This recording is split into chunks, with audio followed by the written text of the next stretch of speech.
What's up, everybody? Sean from Bike Tailor.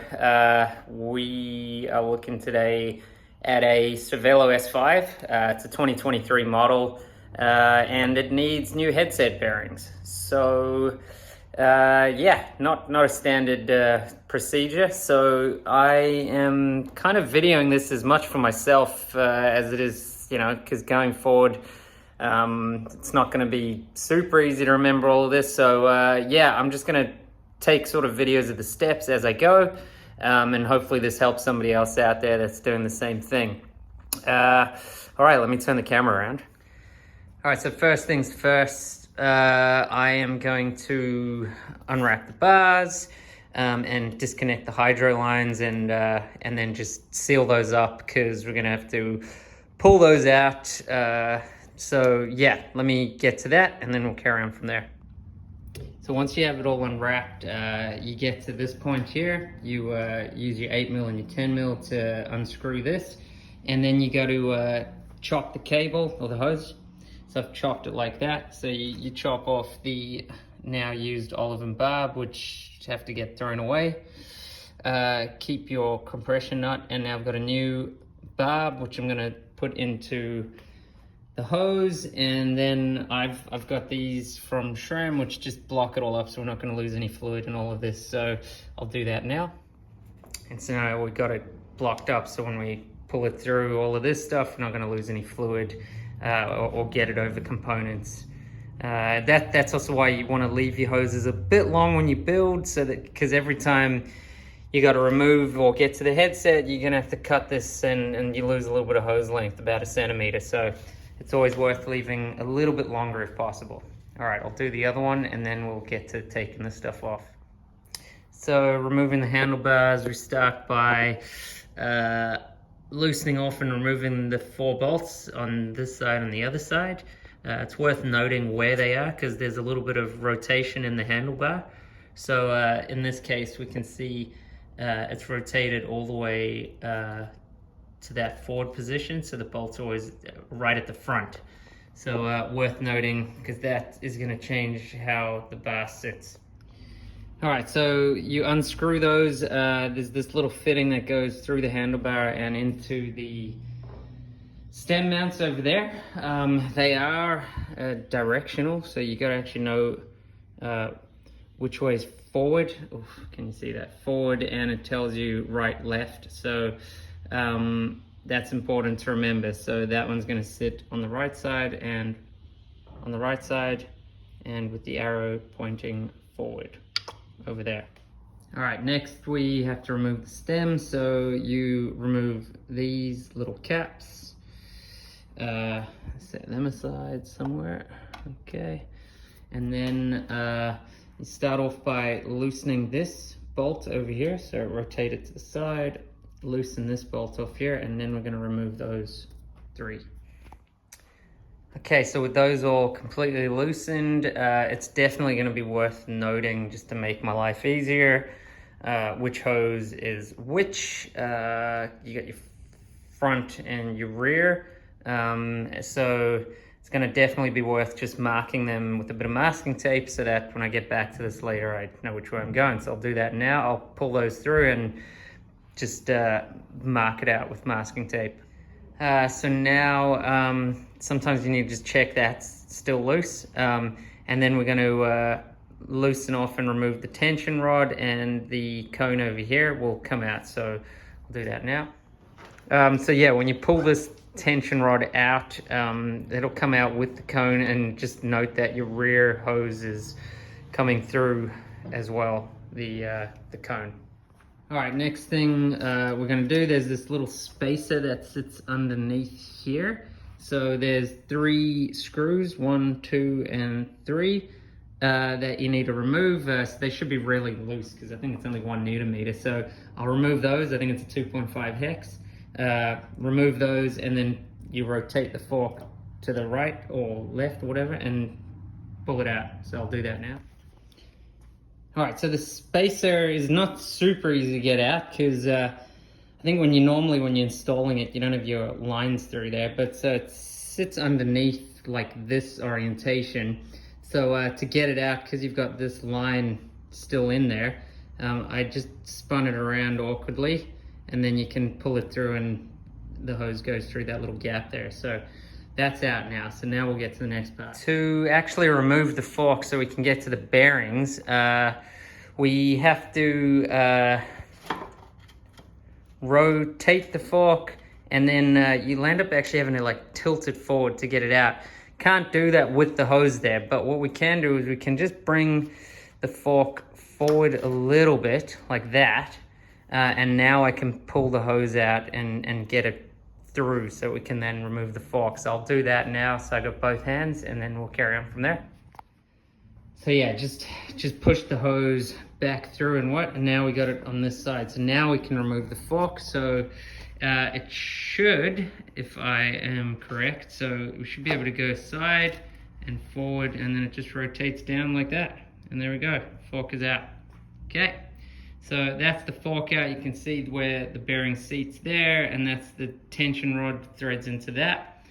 So we're gonna clean up that whole area over there. We'll clean up this area, clean up a bit underneath as well. Now we can get to the bearing, so we can pull that bearing out, and the bottom bearing, if you can see it, they're both filthy and completely wrecked.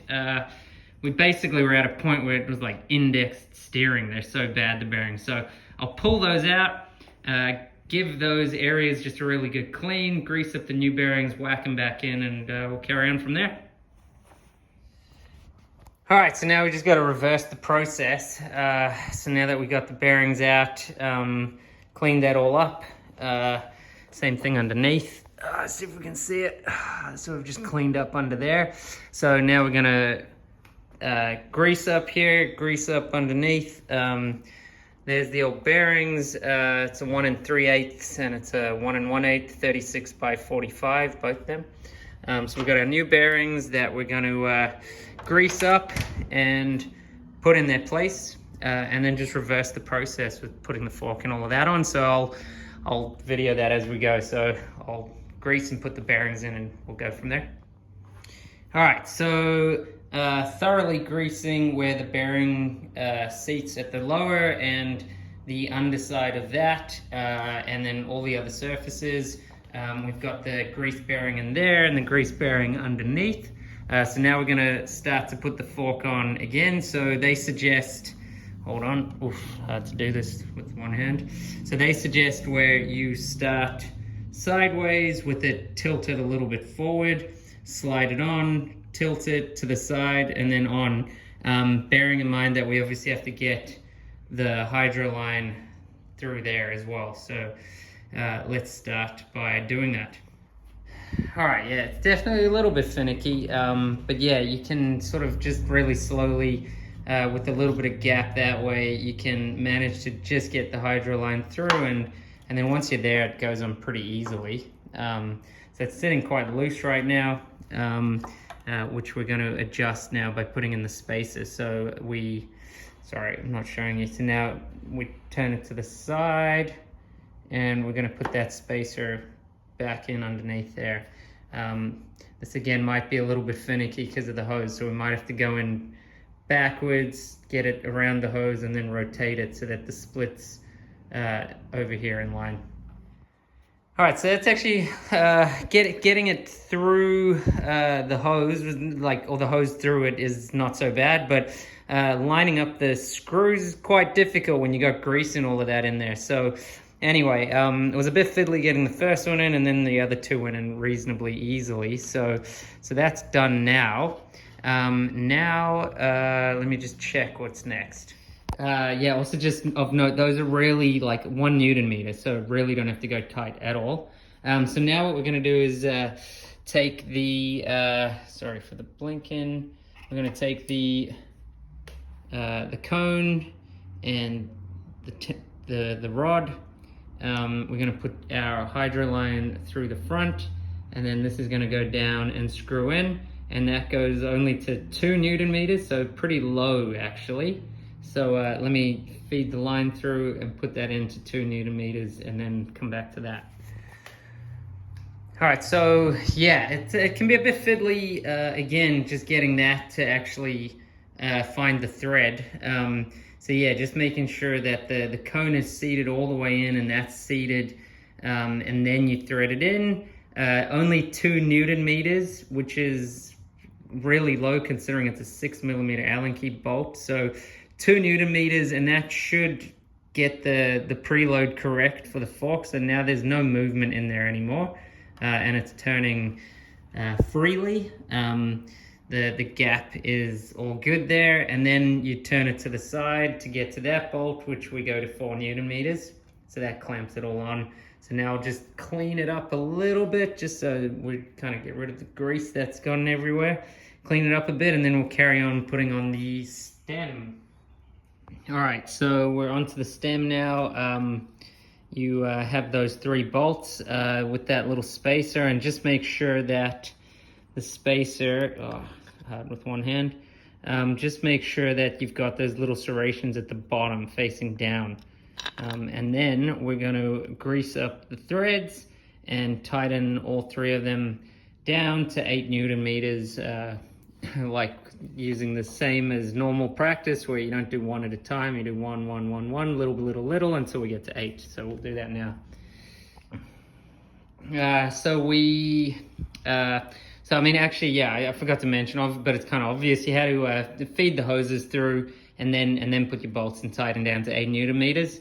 So far, it's actually been relatively painless, because pretty easy to feed through here. They just go through, so it's all been okay so far. So that's all tight now. So now we get on to just reattaching the handlebar, reattach the hoses, and we're done. So better than I thought it was going to be. But here we go. I'll just carry on with that bit. Forgot to mention also, just once you've done those 3 bolts, rotate it and just check that that is at 4 Newton meters still. So that's just mentioned that you should do that. So do that, and then grease up the caps and just pop them back in, which I will do now. Just grab our caps. Pop that one in. And this guy.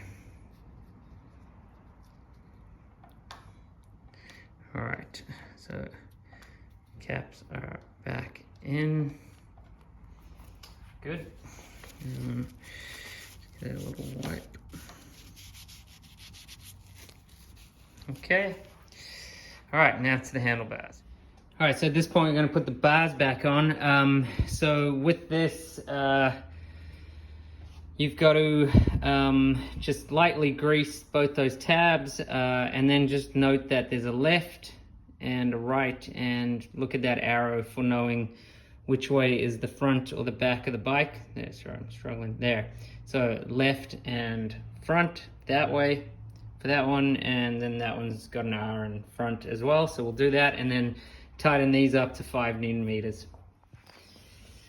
Obviously, make sure that you haven't crimped your hose or anything, so that's sitting through nicely into the channel.